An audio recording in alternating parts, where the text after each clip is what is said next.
मैया, ओ मेरी माँ, बोलो मेरी माँ। भगवान कहाँ रहते हैं? कहाँ? हृदय में रहते हैं। तो जहां आप बैठी हो उस जमीन में नहीं है, उस जगह पर नहीं है। भगवान केवल मंदिर में रहता है, भगवान केवल हृदय में रहता है, ऐसी अवधारणा हमें नहीं बनानी चाहिए। हमें ऐसी धारणा बनानी चाहिए कि भगवान मंदिर में ही नहीं, भगवान मंदिर के भीतर ही नहीं, भगवान तो कण कण में सर्वत्र वही वही है, उसके सिवा कुछ भी नहीं है। तुझ में मुझ में राम, हाँ, जहां देखता हूं वहां वही तो है। क्या है उसके सिवा बताओ?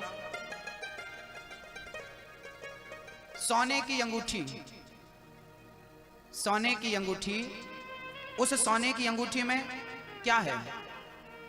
ऊपर से लेके नीचे तक सोना। एक बार एक महात्मा जी एक गली से निकले तो उस घर में दो बच्चे झगड़ा कर रहे थे। एक बच्चा बोला शेर मैं खाऊंगा, दूसरा बोला नहीं नहीं शेर मैं खाऊंगा। अब संत जी बोले राम राम, ये कैसे बच्चे हैं बताओ, इतने बहादुर बच्चे शेर को खाएंगे? तो संत जी थोड़ी देर के लिए रुक गए और संत जी ने दरवाजा खटखटाया, भाई जरा खोलिए, मैं ऐसे बहादुर बच्चों का दर्शन करना चाहता हूं जो शेर को खाने की निडर होकर के कह रहे हैं शेर मैं खाऊंगा शेर। लोग तो शेर को देखते तो भाग जाते, पसीने छोड़ देते, ये शेर खाएंगे। संत जी ने दरवाजा खुलवाया और देखा तो मां ने मिठाई बनाई थी, तो मिठाई का ही शेर बना दिया था। बेसन की मिठाई बनाई तो मिठाई का क्या बना दिया?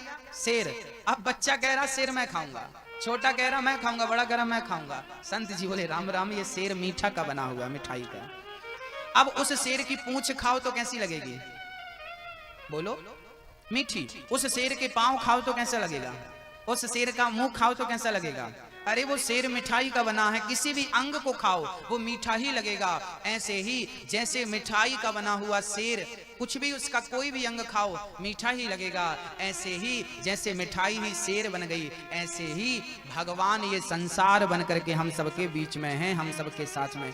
ईश्वर ही मिट्टी ही घड़ा बन गई, ऐसे ही परमात्मा ही संसार बन गया। इसलिए गोस्वामी जी कहते हैं सिय राम मैं सब जग जानी, करहूं प्रणाम जोर जुग पानी। सब में भगवान है, आप में भगवान, आप में भगवान। तो मेरी माँ हमें क्या करना है? सुखदेव जी कह रहे हैं जिसे जल्दी मरना हो उसे अपनी आंखों का ऑपरेशन जल्दी करवाना चाहिए और ऐसी आंखें लगाना चाहिए जिस आंख से वो जहां देखे जो भी देखे कृष्ण के सिवा कुछ नजर ही ना आए। बस ऐसी आंखें होनी चाहिए, ऐसा नजरिया। वो स्त्री को देखे तो कृष्ण, वो पुरुष को देखे तो कृष्ण, वो हाथी को देखे तो कृष्ण, वो घोड़े और गधे को देखे तो कृष्ण। हरि व्यापक सर्वत्र समान, निज प्रभु मैं देखा ही जगत के ही सन करहि विरोध। सब में भगवान का दर्शन कर लोगे तो झंझट ही समाप्त हो जाएगी। वैसे आप सबको बनाया किसने है मेरी माँ? बोलो किसने बनाया है? भगवान ने बनाया। तो भगवान ने बनाया है तो भगवान कहते हैं आप ना कोई पेंटिंग बनाओ। आज आपने दाल बनाई, सब्जी बनाई और अपने बच्चे को परोसा। बेटे ने कहा माँ आज की दाल और आज की साग सब्जी तो बड़ी स्वादिष्ट है। तब माँ कहती है बेटा स्वादिष्ट क्यों ना रहेगी, मेरी जान उसमें है, हा? मेरा प्रेम उसमें है। क्या है मेरा? माँ साग बनाती है, दाल बनाती है तो अकेली सब्जी दाल नहीं बनाती मेरी माँ। उस सब्जी उस दाल में केवल नमक मिर्ची मसाला नहीं होता, माँ का प्रेम भी समाया हुआ होता है। ऐसे भगवान ने जब आपको बनाया है तो आपको बनाते समय उसका प्रेम, उसकी अंदर की आत्मा आपके भीतर समाई है। इसलिए वो जो आत्मा है ना आपकी, उसके बारे में कहा है ईश्वर अंश जीव अविनाशी।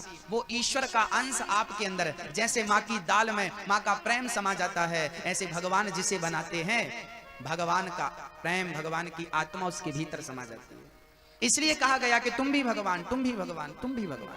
सब सर्वत्र सर्वम सर्वम ब्रह्म, सर्वम खलविदम ब्रह्म। सब भगवान है, उसके अतिरिक्त तो कुछ नहीं है। क्या बताऊं मैं? तो तो सबसे पहले अपनी आंखों का ऑपरेशन करो। और भगवान का दर्शन कहाँ कहाँ करना। कंस ना हमसे बहुत बेहतर था।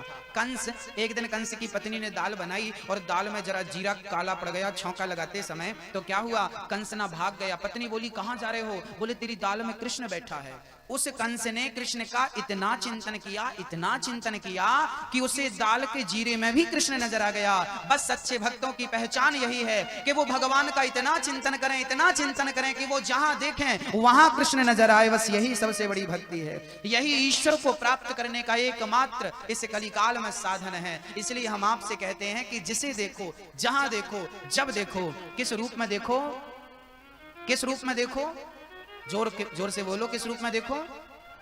कृष्ण के रूप में देखो, राम के रूप में देखो।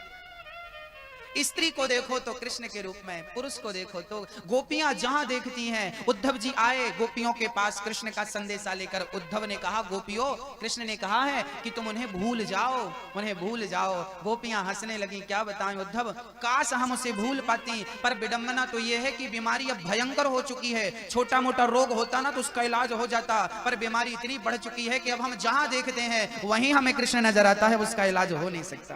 अब उसे हम चाहें भी तो हम भूल नहीं सकते, क्योंकि बीमारी बढ़ चुकी है, अब उसका कोई इलाज नहीं।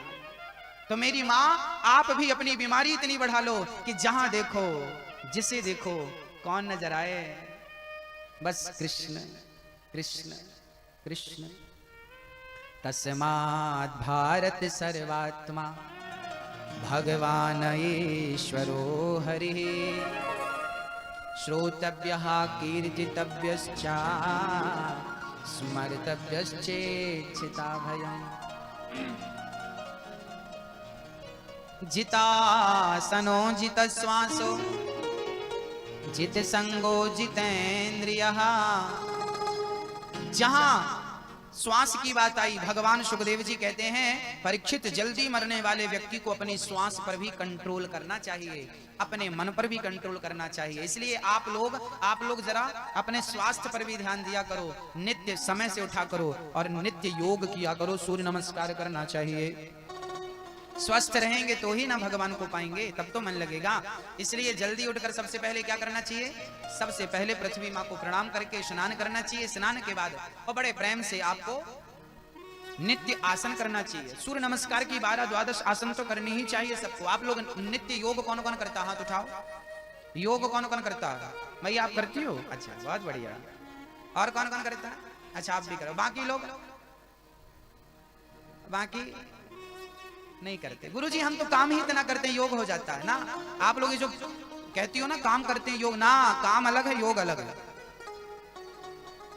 योग करने से पूरा शरीर स्वस्थ होता है, योग करने से मोटापा नहीं होता। जरूरत से ज्यादा मोटे हो गए, चल भी नहीं पा रहे हो, हाँ, मोटे आदमी के बड़े नुकसान हैं। इसलिए मोटापा कम करना हो तो पहले तो रात्रि का 40 साल की उम्र के बाद रात्रि का भोजन त्याग देना चाहिए। रात्रि का भोजन जहर है, जहर। 40 साल हम तो कहते हैं कि रात्रि का भोजन करना ही नहीं चाहिए। सूर्य अस्त के पहले भोजन कर लेना चाहिए। 4 बजे 5 बजे सूर्य अस्त के पहले खा लो, और सुबह खाओ, दोपहर को खाओ, ठीक है, रात को खाने की जरूरत नहीं है। रात का खाना ही आपको मोटा करता है। जो व्यक्ति पतला होना चाहता है वो रात्रि का भोजन त्याग दे, पतला हो जाएगा। और थोड़ा सा प्राणायाम, योग, सूर्य नमस्कार आदि आदि करो तो स्वस्थ रहोगे, ज्यादा जियोगे, ज्यादा भजन कर पाओगे। जीवन में अधिक संग्रह नहीं करना चाहिए। चीराणि किम पथि न संति दिशन्ति भिक्षाम। ज्यादा संग्रह नहीं करना चाहिए। मैया जी, आप लोग बुढ़ापे में भी ना हाय हाय करती रहती हो, हाय हाय हाय, मिल जाए मिल जाए। क्या करोगी? मिल जाएगा, बांध के ले जाओगी। इसलिए ज्यादा हाय हाय नहीं करना चाहिए। हाँ, हमारे पास कितनी भी दौलत हो पर खानी तो रोटी ही है।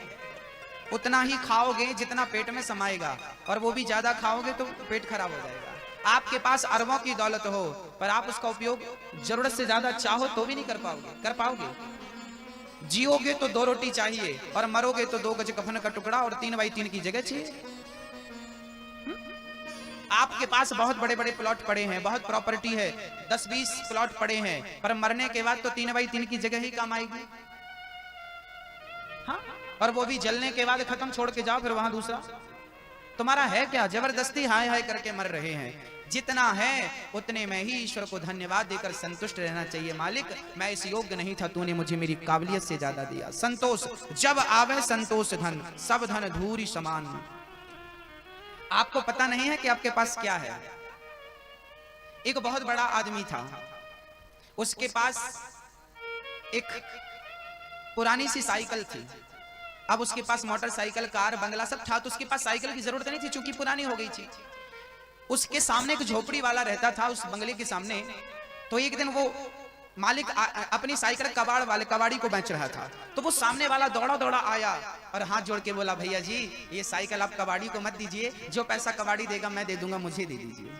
क्यों भाई, तुझे क्या करना? बोले, मैं आपकी साइकिल को बार बार देखता था और मुझे लगता था कि वो दिन कब आएगा जब आप साइकिल बेचेंगे, क्योंकि मेरी इतनी औकात नहीं है ना कि मैं नई साइकिल खरीद सकूं। आप ये दे देंगे तो बड़ी मेहरबानी होगी, आपकी साइकिल से मैं अपना गुजर बसर करूंगा। सोचिए, जो चीज आपके घर पे रद्दी है, खराब है, किसी के घर पे वो भी नहीं है जो आपके घर पे रद्दी हो चुका है। समझ रहे हैं मैं क्या कहना चाह रहा हूं? आपके घर तो बहुत कुछ है, आपके घर तो वो चीजें हैं। आपके घर बैठने को कुर्सी है, हाँ, बहुत सारे घरों में कुर्सी नहीं है। आपके घर पंखा है, एसी है, कूलर है। बहुत घर हैं जिनके पास अभी पंखा भी नहीं है। आपके घर पे कूलर है तो आप एसी का सपना देख रहे हैं, पर जिसके पास कुछ नहीं है वो तो पंखा का ही सपना देख रहे हैं। एक पंखा आ जाता घर पे तो ठंडी हवा मिल जाती। मेरी माँ, विधाता ने जितना दिया है, वो ईश्वर ने जो दिया है ना, वो आपकी काबिलियत से ज्यादा है। औरों के पास तो वो भी नहीं है जो आपके पास पड़ा हुआ है। इसलिए शिकायत ना करें ईश्वर से, बल्कि धन्यवाद दीजिए कि प्रभु तेरा बहुत बहुत धन्यवाद। मैं तो नहीं था काबिल, तेरा पार कैसे पाऊं। टूटी हुई वाणी से गुणगान कैसे गाऊं। करता नहीं मैं कुछ भी, सब काम हो रहा है। करता नहीं मैं कुछ भी, सब काम हो रहा है। मेरा आपकी कृपा से सब काम हो रहा है।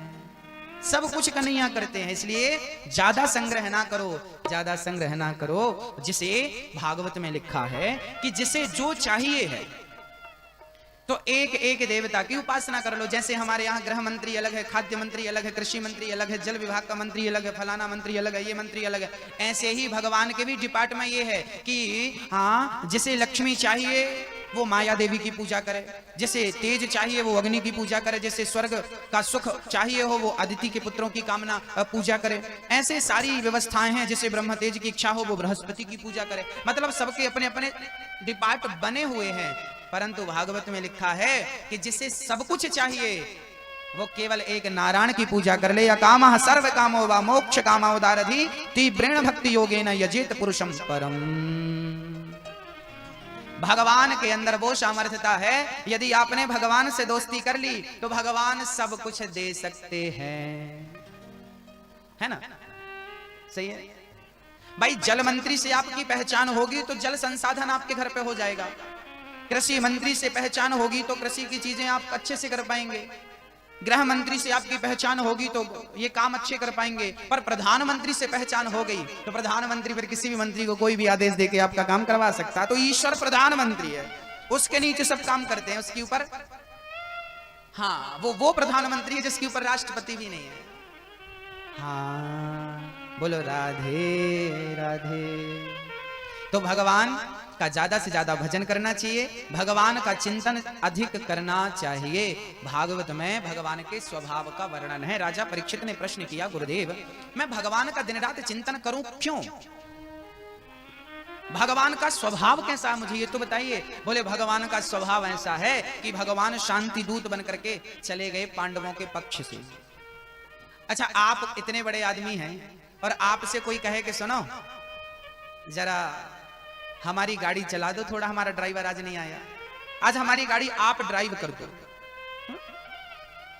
तो आप क्या कहेंगे बताओ? हम इतने बड़े आदमी, हमारे घर 4 ड्राइवर हैं और आप हमसे अपनी गाड़ी चलवा रहे हैं। सोचिए, आपको अहंकार हो सकता है, पर भगवान जो दुनिया को, प्रपंच को उत्पन्न करते हैं, जो सृष्टि के मालिक हैं, आज वो पांडवों के सारथी बनकर, शांति दूत बनकर के चल पड़े कौरवों के पास। दुर्योधन से कहा, दुर्योधन पांडवों को रहने के लिए कम से कम 5 गांव दे दो।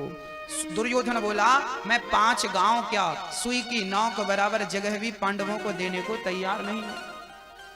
जो दुर्योधन सुई की नोक बराबर जगह देने को तैयार नहीं था, वो दुर्योधन मरा तो क्या सुई की नोक बराबर जगह जमीन लेकर गया मेरी मां?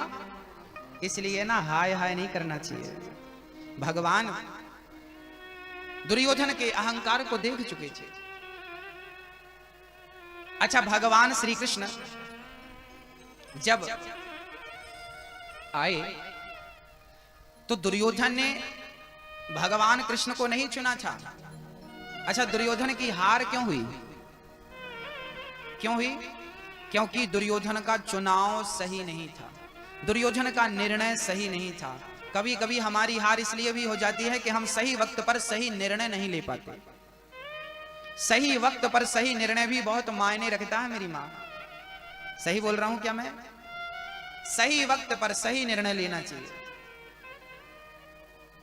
यदि आप चाहो ना मेरी मां, बूढ़ी मां हो, तो आप अपने घर को टूटने से बचा सकती हो, आप अपने घर में आग लगने से बचा सकती हो, पर आप सही वक्त पर सही निर्णय नहीं ले पाती हो, जिसके कारण आपके घर के रिश्ते टूट जाते हैं, टुकड़े टुकड़े हो जाते हैं।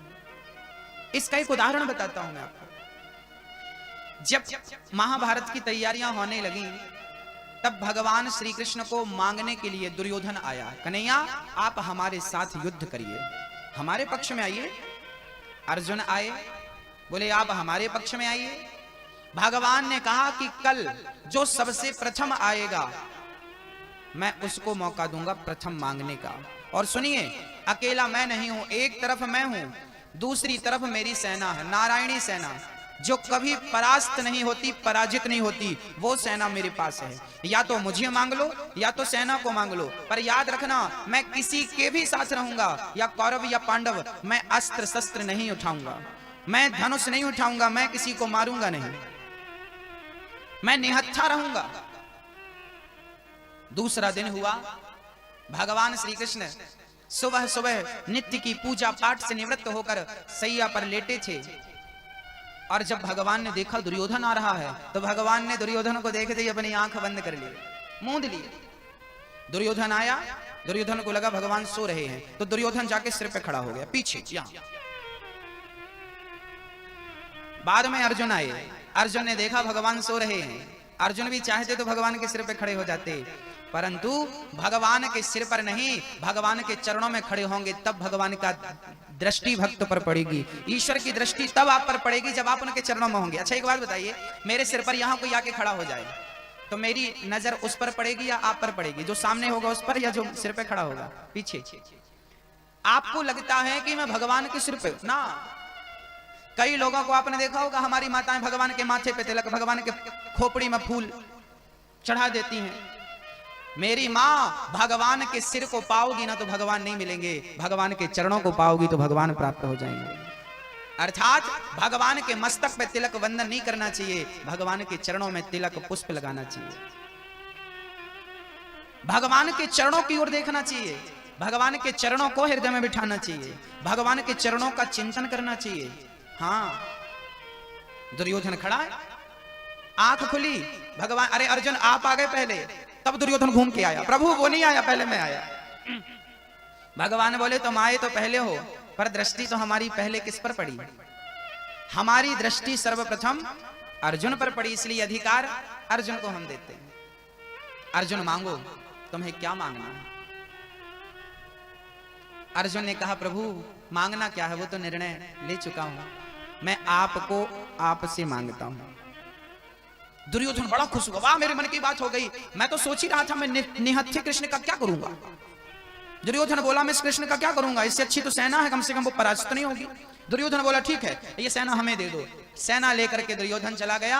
अर्जुन, अब भगवान ने डांटा, अर्जुन मैंने तुम्हें मौका दिया था पहले मांगने का, तुमने सेना क्यों नहीं मांगी, मुझे क्यों मांगा, मैं तो निहत्था हूं, मैं आपकी कोई मदद नहीं कर सकता महाभारत के युद्ध में।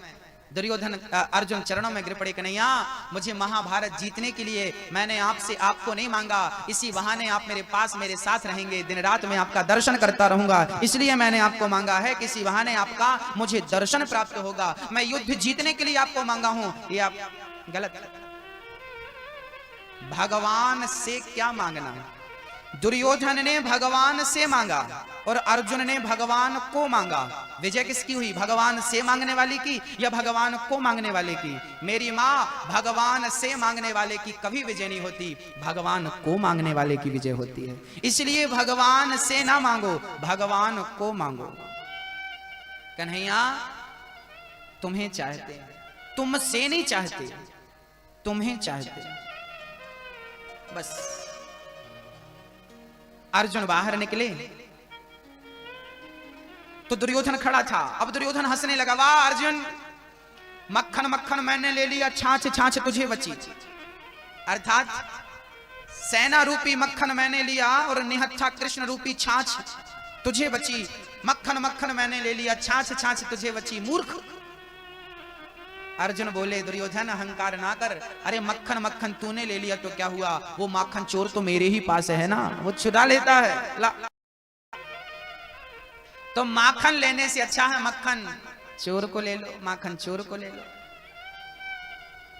महाभारत की चर्चाएं बहुत कुछ स्पष्ट करती हैं, बहुत कुछ सिखाती हैं, यदि आप सीखना चाहें तो। भगवान को दुर्योधन ने 56 भोग परोसा।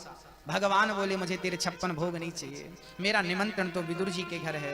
और भगवान प्रेम से गए विदुर जी के घर और विदुरानी के भाव भरे छिलकों का भोग लगाया है भगवान ने। काकी जी बड़ी भूख लगी है, कुछ खाने को दो।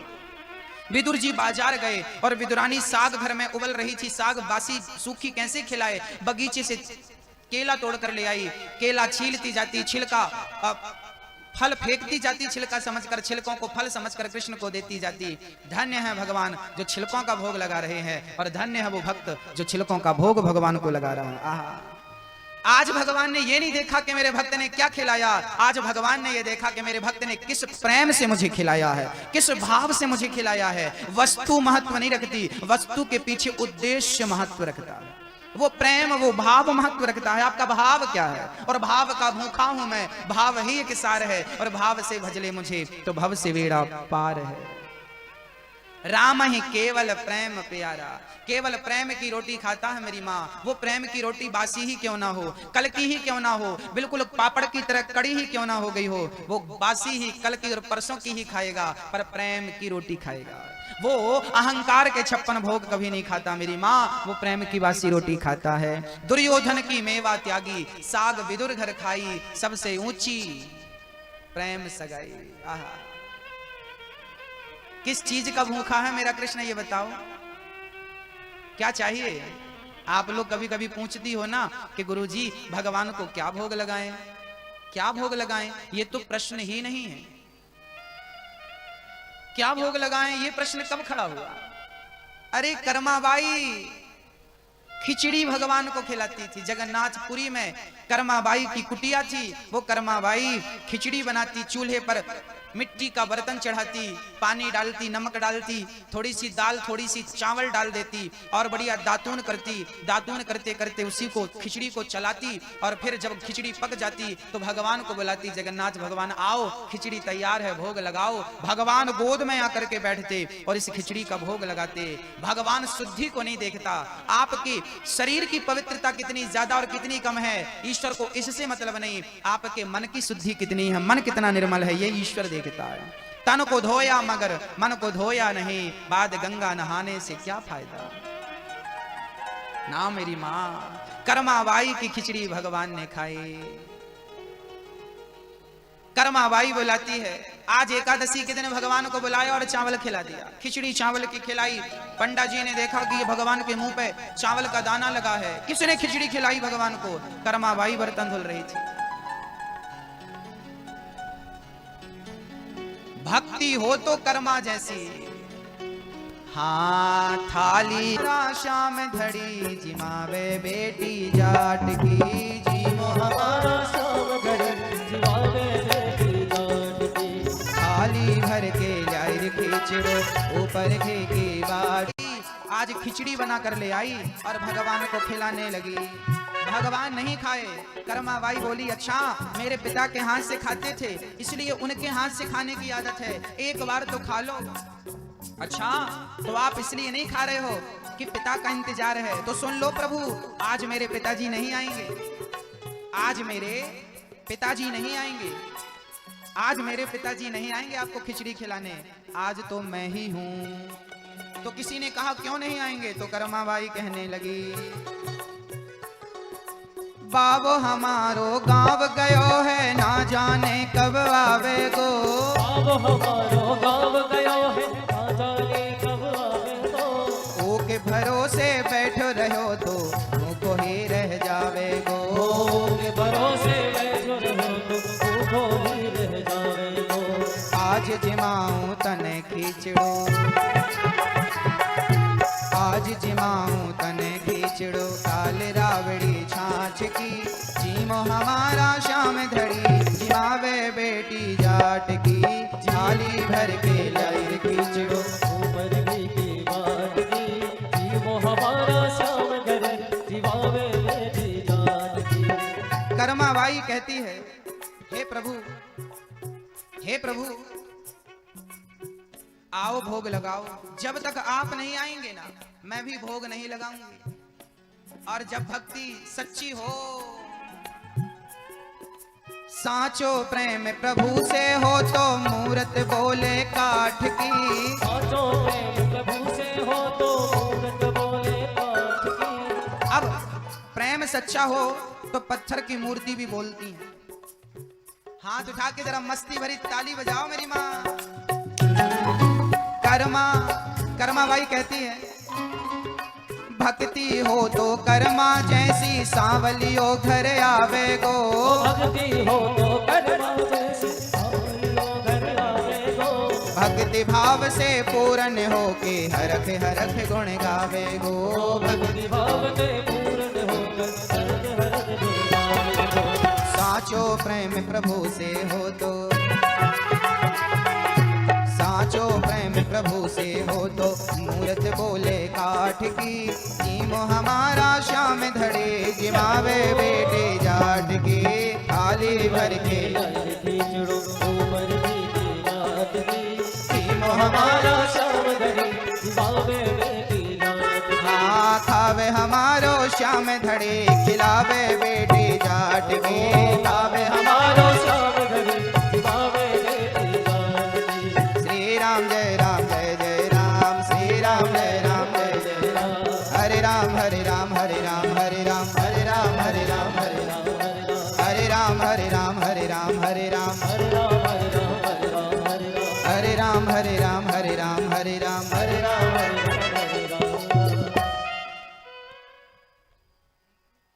भक्तों, कर्माबाई की खिचड़ी आज भी जगन्नाथ भगवान को प्रथम भोग में लगती है।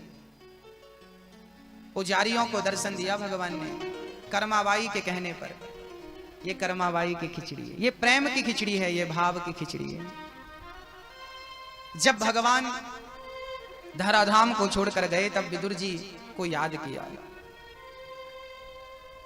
विदुर जी को पता चला कि भगवान ने हमें याद किया है।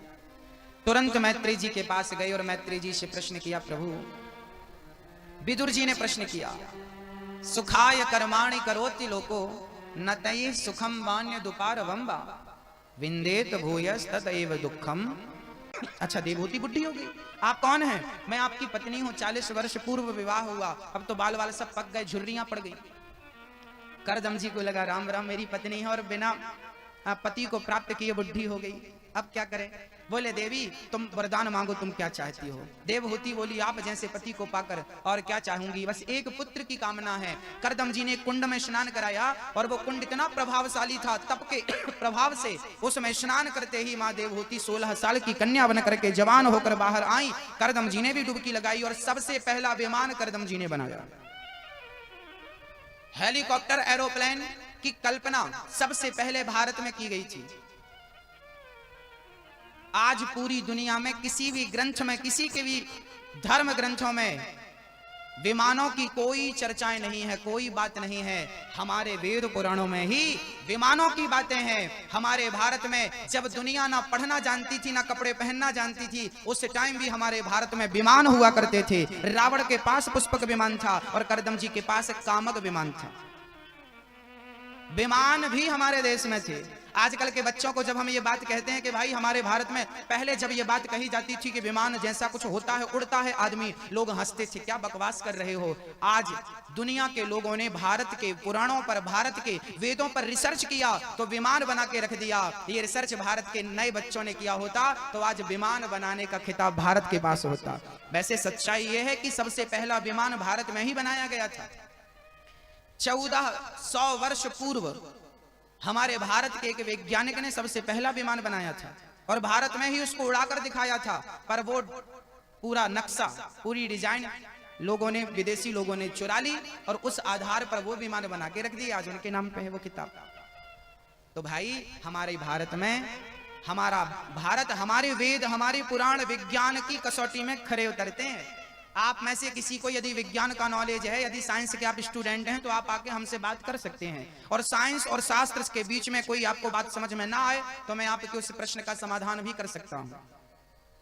शास्त्र जो है हमारे, ये विज्ञान की कसौटी में बिल्कुल खरे उतरते हैं। जो चीज विज्ञान को अभी पता लगी है, वही चीज हमारे शास्त्र ने हजारों साल पहले कह दिया। एक उदाहरण से आपको समझाने का प्रयास करता हूं। पृथ्वी चपटी है या गोल है? बताओ, पृथ्वी कैसी है? पृथ्वी गोल है। बाइबल में लिखा है पृथ्वी चपटी है। बाइबल कहती है पृथ्वी चपटी है। 1920, 1930 नासा के साइंटिस्टों ने, वैज्ञानिकों ने भी माना था कि पृथ्वी चपटी है। जब पहली सैटेलाइट छोड़ी गई और उस सैटेलाइट के माध्यम से जब देखा गया तो पता चला कि पृथ्वी चपटी नहीं, पृथ्वी गोल है। 1940 के लगभग यह बात वैज्ञानिकों ने बताई कि पृथ्वी गोल है। विज्ञान को अभी पता चला कि पृथ्वी गोल है। हमारे वेद पुराण हजारों साल से कह रहे हैं पृथ्वी गोल है। जब हिरण्याक्ष पृथ्वी को लेकर पाताल में गया था, उस समय 12 भगवान ने पृथ्वी को अपनी डाढ़ों में रख के ऊपर लाए थे। उस समय पृथ्वी का आकार गोल बताया गया था। पृथ्वी गोल है, ये हमारे वेद पुराण पहले ही से बताते हैं। बाइबल कहती है पृथ्वी चपटी है, वेद कहता है पृथ्वी गोल है। अब विज्ञान ने मोहर लगाई तो किसकी बात पर लगाई? बाइबल की बात पर या वेदों की बात पर?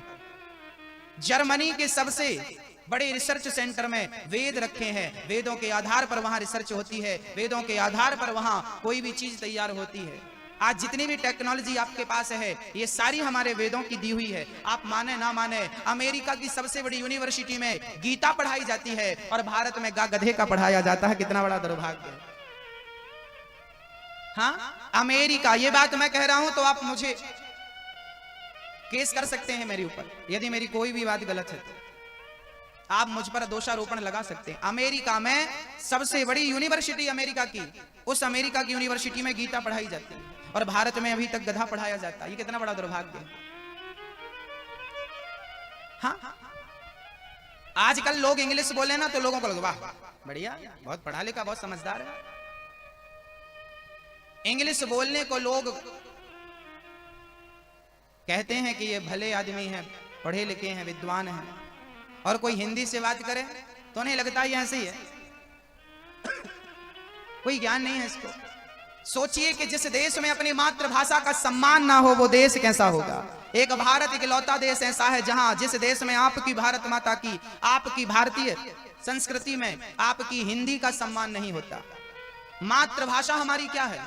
हिंदी है। हिंदी बोलने में शर्म आती है, इंग्लिश बोलने में गर्व होता है। जबकि बात तो यह होनी चाहिए, चाइना का आदमी इंग्लिश नहीं बोलता, वो अपनी चाइनीज भाषा बोलता है। एक हिंदुस्तान का दुर्भाग्य है कि हिंदुस्तान की खाता है, हिंदुस्तान में रहता है, पर इंग्लिश बोलता है। कितना बड़ा दुर्भाग्य है।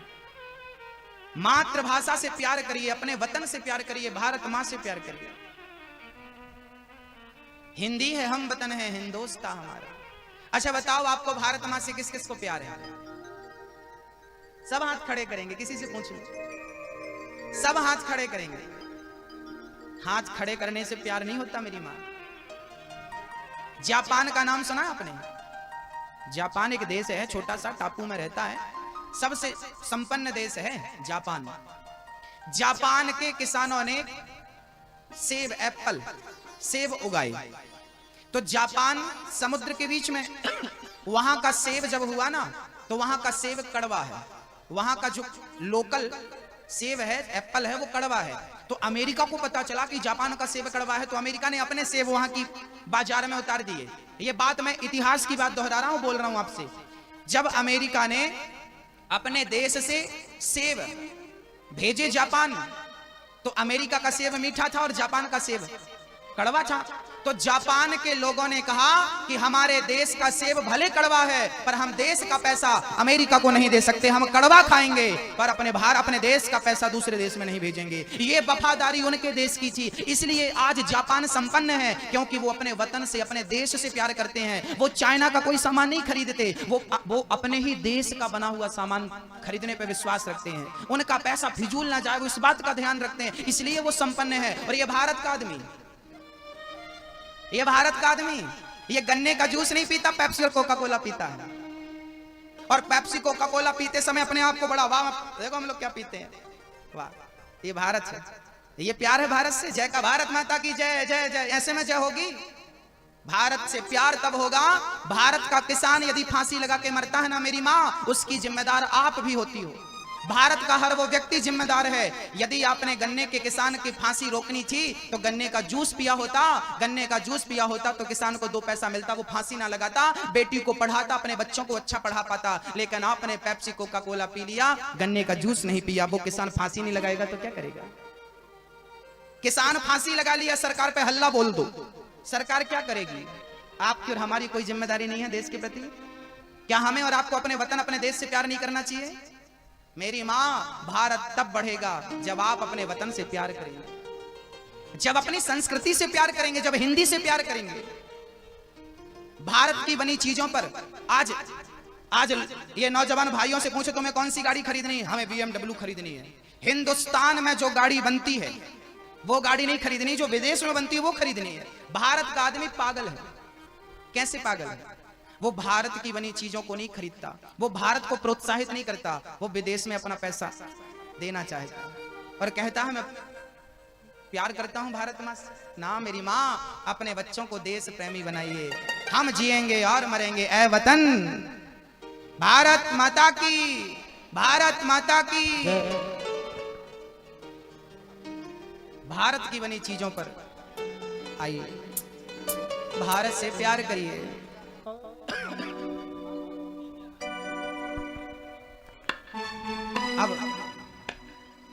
अब आइए चलते हैं। मां कपिल देवहूति को करदम जी ने विमान पर बिठाया। 9 बेटियां हुई करदम जी की, 9 बेटियां हुई। 9 बेटियों का 9 ब्रह्मा जी के पुत्रों से विवाह किया और अंत में कपिल भगवान का जन्म हुआ। कपिल भगवान का जन्म हुआ। एक दिन कपिल भगवान का दर्शन करते ही वो करदम जी तो जंगल चले गए। मां देवहूति करदम जी के जाते ही कपिल भगवान के सामने हाथ जोड़कर बैठ गई और प्रश्न करने लगी। निर्विणाम नितराम भूमन सदिंद्रिय दर्शनात् येन संभाव्यमानेन प्रपन्नांधम तमः प्रभु।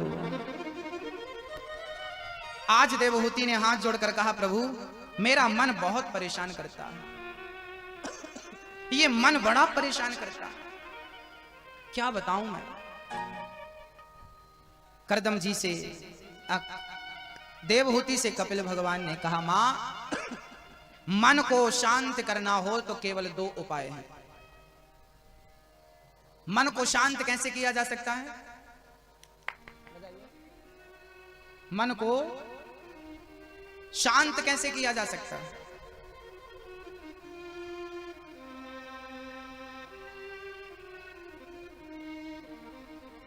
मन को शांत करने का तरीका क्या है? कैसे किया जा सकता है? बोले मन को शांत करने का मात्र एक उपाय है, केवल कथा और कीर्तन। कीर्तन से ही मन को शांत किया जा सकता है। कीर्तन रोज करिए अपने घर पे, मन शांत होगा। कथा रोज सुनिए, मन शांत होगा। और जिस दिन मन शांत हो जाएगा उस दिन आपको चलकर भगवान के पास नहीं जाना पड़ेगा। जहां नजर जाएगी वहां कृष्ण कृष्ण नजर आएगा। बस केवल मन शांति कर लीजिए। मन की इच्छाएं ना राजाओं की पूरी हुई है ना रंकों की पूरी हुई है। देखिए, जरूरत पूरी हो सकती है, इच्छाएं पूरी नहीं हो सकती। तो जरूरत के हिसाब से जिंदगी जीना चाहिए, इच्छाओं के हिसाब से जिंदगी नहीं जीना चाहिए। क्या मेरी माँ? जरूरत अलग है। रोटी कपड़ा और मकान हमारी क्या है? हमारी क्या है? जरूरत। रोटी कपड़ा मकान हमारी जरूरत है, परंतु इच्छा क्या है? हमारी इच्छा है बंगला, हमारी इच्छा है गाड़ी, हमारी इच्छा है ये, हमारी इच्छा है। इच्छाएं कभी पूरी नहीं होंगी। आपके पास यदि 1 करोड़ की संपत्ति है तो क्या मन भर गया? इच्छा पूरी हो गई? 1 करोड़ है तो 2 करोड़ की इच्छा हो जाएगी, 2 करोड़ है 10 करोड़ की इच्छा हो जाएगी। आपकी इच्छाएं कभी शांत नहीं होंगी, कभी पूरी नहीं होंगी। एक राजा ने एक बकरे को खड़ा करके घोषणा कर दिया कि भाई इस बकरे का पेट जो भरेगा मैं उसे इनाम दूंगा। बड़े बड़े लोग ले गए बकरे को, उसे बढ़िया हरी हरी घास के बीच में चराया, उसे घुमाया, परंतु जब वो चर कर आया, राजा बोला मैं इसकी परीक्षा लेकर देखूं पेट भरा है कि नहीं। राजा ने घास डाली तो वो खाने लगा। राजा बोले पेट भरा होता तो खाता क्यों? पेट खाली, इसका अर्थ अभी तक इसका पेट भरा नहीं, ये खा रहा है मतलब पेट नहीं भरा। एक संत को पता चला, संत बगीचे में ले गए हरी हरी घास के बीच में और शाम को लेकर आए। राजा ने कहा मैं चेक करूंगा कि पेट भरा है कि नहीं। घास डाला तो बकरा घास की तरफ देखा भी नहीं। राजा चरणों में गिर पड़ा, महाराज जी, संत जी आपने ऐसे कैसे पेट भर दिया इसका, ये घास की तरफ देखता नहीं। तब राजा से संत ने कहा, राजन ये घास खाने जब जंगल में आगे बढ़ा तो मैंने इसके मुंह पे 1 लाठी मारी, फिर घास खाने बढ़ा, दूसरी लाठी मारी, मैंने इसको तब मार लगाई जब ये आगे बढ़ा। अब इसने समझ लिया कि मैं आगे बढ़ता हूं तो लाठियां पड़ती हैं। वो शांत हो गया, खड़ा हो गया। इसके बाद ये आगे बढ़ा ही नहीं। इसका अर्थ है अब ये समझ गया कि हमें ज्यादा भागना नहीं है, शांत रहना। और अब मैं आपके सामने लाकर खड़ा किया हूं तो ये बकरा घास नहीं खा रहा, इसे मैंने उतनी ही घास दी जितने में ये जिंदा रह सके, उससे ज्यादा नहीं। मेरी माँ ऐसे ही जैसे बकरे को कितना भी खिलाओ इसका पेट कभी नहीं भरता, ऐसे मन ये बकरा है, इसको कितना भी मिल जाए इसका कभी पेट नहीं भरता। संयम की लाठी, महात्मा जी ने लाठियां मारी ना, ये लाठी कौन सी है? अपने मन पर संयम की लाठी। संयम कौन? देखना इंद्रियों के न घोड़े बढ़े, इनमें संयम के हरदम ये कोड़े लगे। अपने रथ को सुमार्ग लगाते चलो, मन से गोविंद गोपाल गाते चलो। क्या करना है मेरी माँ? अपने रथ को सुमार्ग लगाते चलो, मन से गोविंद गोपाल गाते चलो। देखना इंद्रियों के न घोड़े बढ़े, इनमें संयम के हरदम ये कोड़े पड़े। इंद्रियों के घोड़े ना बढ़ जाएं। संयम संयम संयम संयमी बनो भक्तों। परिणाम यही हुआ कि ये चर्चा हमें ये इशारा करती है इस ओर के कभी भी इच्छाओं के लिए नहीं बढ़ना चाहिए, इच्छाओं के लिए नहीं चलना चाहिए। जितनी जरूरत है उतना मिल जाए, हरि का गुण गाओ, इच्छाएं कभी पूरी नहीं होंगी। ना खाने की इच्छा पूरी होगी, ना धन कमाने की, ना भोगों की इच्छाएं पूरी होंगी। बोले इच्छाएं पूरी कैसे होंगी? बोले वो गेहूं का दाना पानी में डाल दोगे ना तो रात भर में अंकुरित हो जाएगा, लेकिन वही तवे में डालकर थोड़ा सा हिला डुला दोगे, गर्म तवे पर डाल दोगे ना, और उसके बाद जब वो दाना गर्म हो जाए उसके बाद उसे पानी में डालोगे तो क्या वो अंकुरित होगा? गर्म करने से उसकी अंकुरित शक्ति नष्ट हो गई। ऐसे हमारी इंद्रियां, हमारी इच्छाएं बार बार अंकुरित हो जाती हैं। इसे यदि भक्ति की आग में तपा दोगी तो इसकी अंकुरित शक्ति ही नष्ट हो जाएगी, फिर आपके अंदर कोई इच्छा नहीं रह जाएगी, बस एक इच्छा रह जाएगी, कृष्ण की प्राप्ति। क्या इच्छा रह जाएगी? केवल कृष्ण की प्राप्ति, केवल कन्हैया। कन्हैया तुम्हें एक नजर देखना है, जिधर तुम छिपे हो उधर देखना है, जिधर तुम छिपे हो उधर देखना है। कन्हैया तुम्हें एक नजर देखना है। हे प्रभु हमें आपको एक नजर देखना, ओनली एक बार बस। ये चाह हो भगवान को देखने की, और जब भगवान को देखने की चाह रखोगे तो कभी ना कभी मिलेगा जरूर, मिलेगा जरूर। क्यों घबराएं हम? क्योंकि हमारा संबंध गोविंद से है ना, भगवान से रिश्ता होना चाहिए, वो रिश्ता हो जो कभी ना टूटे। क्यों घबराऊं मैं, मेरा तो श्याम से नाता है। जीवन की गाड़ी मेरी, जीवन की गाड़ी मेरी श्याम चलाता है। क्यों घबराऊं मैं, मेरा तो श्याम से नाता। दोनों हाथ उठा के कहो कन्हैया आपका मेरे से रिश्ता, और एक जन्म का नहीं, जन्म जन्म का।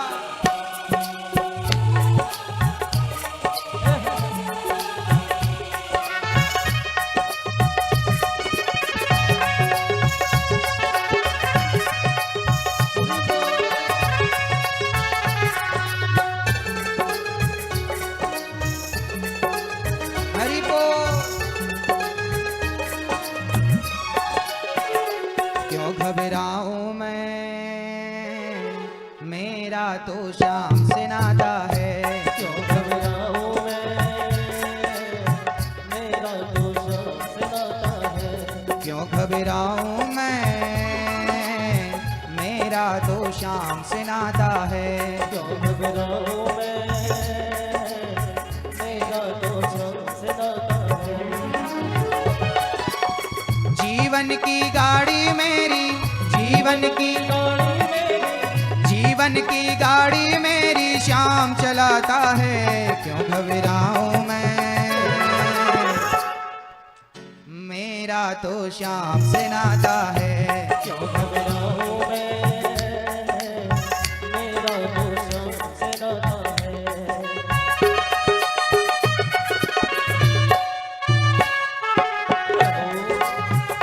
हरि बोल।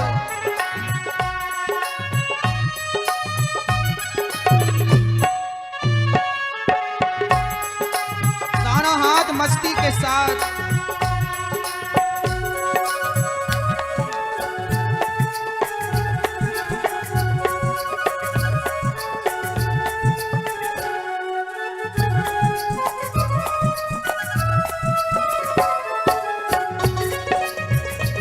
हरि बोल। दुख के बादल जब जब मंडराते, श्याम नाम लेते ही छट जाते। दुख के बादल जब जब मंडराते, श्याम नाम लेते ही छट जाते। बाल भी बांका वो ना कर पाते, कभी दोबारा नजर नहीं आते। बाल भी बांका वो ना कर पाते, कभी दोबारा नजर नहीं आते। संकट आने से पहले, संकट आने से पहले, संकट आने से पहले श्याम आता है। क्यों घबराऊं मैं, मेरा तो श्याम से नाता है। क्यों घबराऊं मैं, मेरा तो श्याम से नाता है।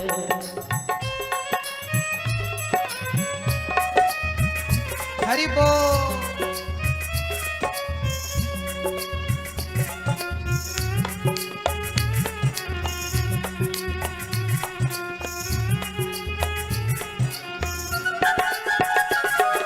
मेरे मन में आता जो भी ख्याल, श्याम व्यवस्था करता है तैयार। मेरे मन में आता जो भी ख्याल, श्याम व्यवस्था करता है तत्काल। हर पल मुझको ये ही रहा संभाल, श्याम कृपा से मैं हूँ माला माल। हर पल मुझको ये ही रहा संभाल, श्याम कृपा से मैं हूँ माला माल। जिसके लायक ही नहीं मैं, जिसके लायक ही नहीं मैं, जिसके लायक ही नहीं मैं, वो मिल जाता है। क्यों घबराऊं मैं, मेरा तो श्याम से नाता है। क्यों घबराऊं मैं, मेरा तो श्याम से श्याम मेरे श्याम मेरे श्याम मेरे श्याम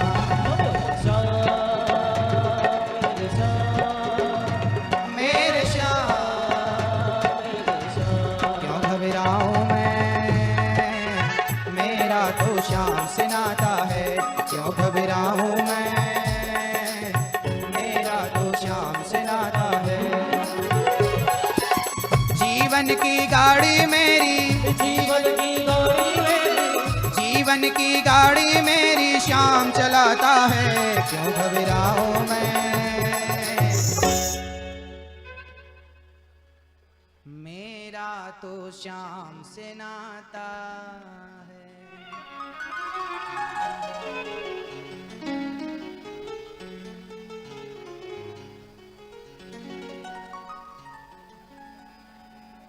कपिल भगवान ने मां देवहूति से कहा, मां, मन जिस दिन वश में हो जाएगा, जिस दिन साफ हो जाएगा, ईश्वर उसके दूसरे दिन नहीं उसी दिन मिलेगा। देवहूति ने पूछा, प्रभु भक्ति का स्वरूप क्या है? कपिल भगवान ने कहा, सेवा ही भक्ति का स्वरूप है। देवहूति मां ने पूछा कि सुख कहां और कब मिलता है? क्या मां के गर्भ में सुख मिलता है? तब कपिल भगवान ने कहा कि मां के गर्भ में, जब बालक मां के गर्भ में जाता है तो 5 दिन में बुदबुदे की तरह होता है, महीने भर में सिर आता है, और बालक 5 रात्रि में बुदबुदे की तरह, 10 दिनों में बेर की तरह, 1 महीने में बच्चे का सिर निकलता है, 2 मास में हाथ पांव निकलते हैं, अंगों का विभाजन होते हैं, 3रे माह में नख रोम अस्थि चर्म स्त्री पुरुष के चिन्ह उत्पन्न हो जाते हैं। बच्चे के मां के पेट में बच्चा किस दिन कौन सी एक्टिविटी रखता है, वो सारी चीजें कपिल भगवान ने सांख्य शास्त्र में कह दिया है। डॉक्टरों ने जिस चीज को आज प्राप्त किया है, मेडिकल साइंस ने जिस पर आज कामयाबी प्राप्त की है, 1999 अभी 1999 से लेकर 1990 से लेकर 2002 तक रिसर्च चला कि मां के गर्भ में बच्चा किस प्रकार बनता है। विज्ञान को अभी पता चला कि बच्चा कैसे बनता है, किस महीने में हाथ पांव सब होता है। ये चीजें विज्ञान को, मेडिकल साइंस को अभी पता लगी। भागवत में कपिल भगवान ने हजारों वर्ष पहले कह दिया था कि किस महीने में बच्चे का कौन सा अंग निकलता है। 3रे महीने में बच्चे के स्त्री पुरुष के चिन्ह उत्पन्न होते हैं, इसलिए 3रे महीने ही लिंग परीक्षण किया जाता है डॉक्टरों के द्वारा। ये बात डॉक्टरों को अभी पता लगी और ये बात शास्त्रों में हजारों साल पहले लिख दी गई। हाँ, तो हमारे शास्त्र मेडिकल साइंस में भी पीछे नहीं है। मेडिकल साइंस की बहुत सारी बातें ये कपिल और देवहूति संवाद में हैं। हाँ, कपिल भगवान ने अपनी मां से कहा, मां, इंसान का, मानव का आभूषण क्या है? मैया जी, आपका आभूषण क्या है बताओ? बोलो मेरी मां। स्त्री का आभूषण क्या है? स्त्री का आभूषण क्या है? लज्जा। जिस स्त्री के अंदर लज्जा है वो स्त्री है, जिसके अंदर लज्जा नहीं है वो कौन है? बेशर्म किसे कहते हैं? नारी का आभूषण लज्जा है। पुरुष और स्त्री का आभूषण क्या है? तो कपिल भगवान ने कहा, तितिक्षवाः कारुणिकाः सुहृदः सर्वदेहिनां अजात शत्रवः शांता साधवः साधुभूषणा। तितिक्षवा, सहनशील हमारा लक्षण है। हमें क्या होना चाहिए मेरी मां? सहनशील होना चाहिए। ये हमारा आभूषण है। सोना चांदी हीरा मोती से तन की शोभा नहीं होती, बल्कि आपकी संस्कृति, आपके संस्कार आपके आभूषण है। सहनशील। एक संत जी गंगा स्नान करके आए, एक सज्जन उन पर थूक दिया। संत जी फिर गए, डुबकी लगा के आए, उसने फिर थूक दिया। संत जी फिर गए, 108 बार आज संत के ऊपर उसने थूका। शिष्य लोग खड़े थे, गुरुजी आप आज्ञा दो, इसकी हड्डी पसली तोड़ दें। तब गुरुजी ने कहा, यदि इसके जैसा व्यवहार तुम भी करोगे तो इसमें और तुम में अंतर क्या रह जाएगा? वो आदमी जब 108 बार संत पर थूका और संत जी ने गंगा स्नान किया, चरणों में गिर पड़ा, बुद्धि निर्मल हो गई। प्रभु आप कोई संत हो, भगवंत हो, आपके अंदर इतनी सहनशीलता है, कैसे है? आपका मैंने इतना नुकसान किया फिर भी आपको क्रोध नहीं आया, मुझ पर गुस्सा नहीं आया। संत जी ने कहा, पगले तेरी कारण तो आज मुझे 108 बार गंगा स्नान करने का सौभाग्य मिला है, मैं गुस्सा क्यों करूंगा तुझ पर? ये सहनशीलता, इस प्रकार की सहनशीलता आपके भीतर हो, तब हम क्या होंगे? तब हम तितिक्षवा, हमारा ये आभूषण है।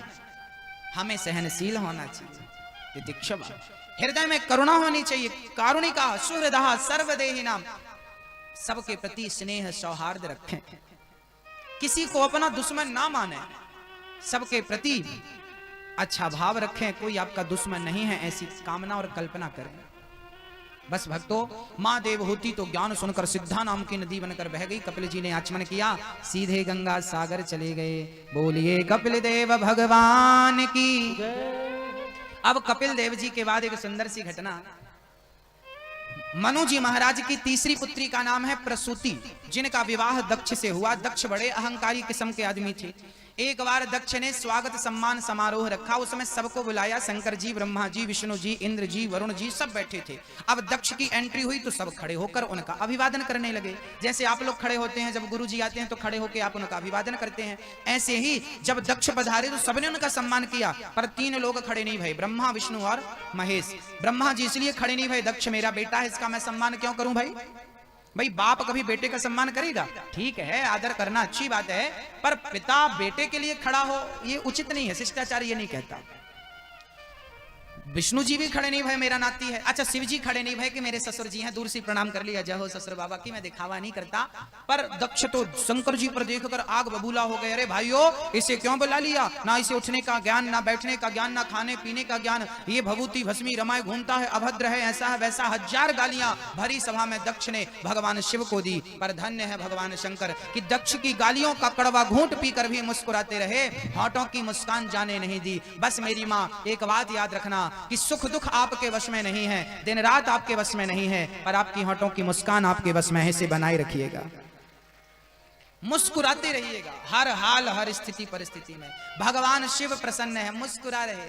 जिंदगी में जिंदगी का राज पाना चाहिए, जिंदगी में जिंदगी को मुस्कुराना चाहिए, जिंदगी में जिंदगी की शर्त पूरी ना हो तो जिंदगी को जिंदगी से रूठ जाना चाहिए। थोड़ा मुस्कुराया करिए, थोड़ा प्रसन्न रहा करिए। कई लोगों की आदत होती है मुंह बना के बैठ जाऊं, अरे होठों पे स्माइल रखा करिए। हमारी माताएं कहीं जाती हैं पार्टी वार्टी में तो 1 घंटा तो चाहिए मेकअप करने के लिए। आप कितना भी श्रृंगार कर लो मेरी मां, लेकिन यदि आपकी होठों पे थोड़ी सी मुस्कान रहेगी ना तो मेकअप करने से आप इतनी सुंदर नहीं दिखती हो जितनी सुंदर आपकी होठों पे मुस्कान जब आती है तब आप दिखती हो। बिना मेकअप, बिना किसी के, बिना महंगी साड़ी पहने के, बिना हीरे मोती पहने से आप केवल मुस्कान अपने होठों पे रखो ना तो आप सुंदर दिखती हो, सुंदर लगती हो। पुरुष भी सुंदर दिखता है, स्त्री भी सुंदर दिखती है, कब? जब मुस्कान होती है होठों पे मंद मंद। इसलिए आपकी सुंदरता आपकी मुस्कान है। इसलिए होठों पे क्या बनी रहे? क्या बनी रहे? मुस्कान बनी रहे। हाँ? मुस्कुराइए, सदा प्रसन्न रहिए, सदा मुस्कुराइए। शंकर जी का भरी सभा में अपमान हुआ, शंकर जी मुस्कुरा रहे हैं।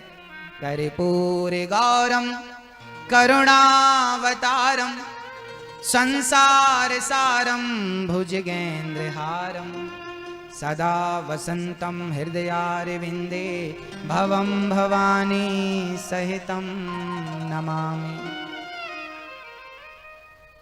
शंकर जी कैसे हैं? गालियां मिल रही हैं फिर भी मुस्कुरा रहे। अच्छा, आपको कोई गाली दे तो आपका मुंह बिगड़ जाएगा। अच्छा, आपको किसी ने कहा गधा, तुम गधे हो, गधी हो, तो बताओ आपको बुरा लगता है कि नहीं? मैया जी आपको कोई गधा कहे तो आपको बुरा लगता?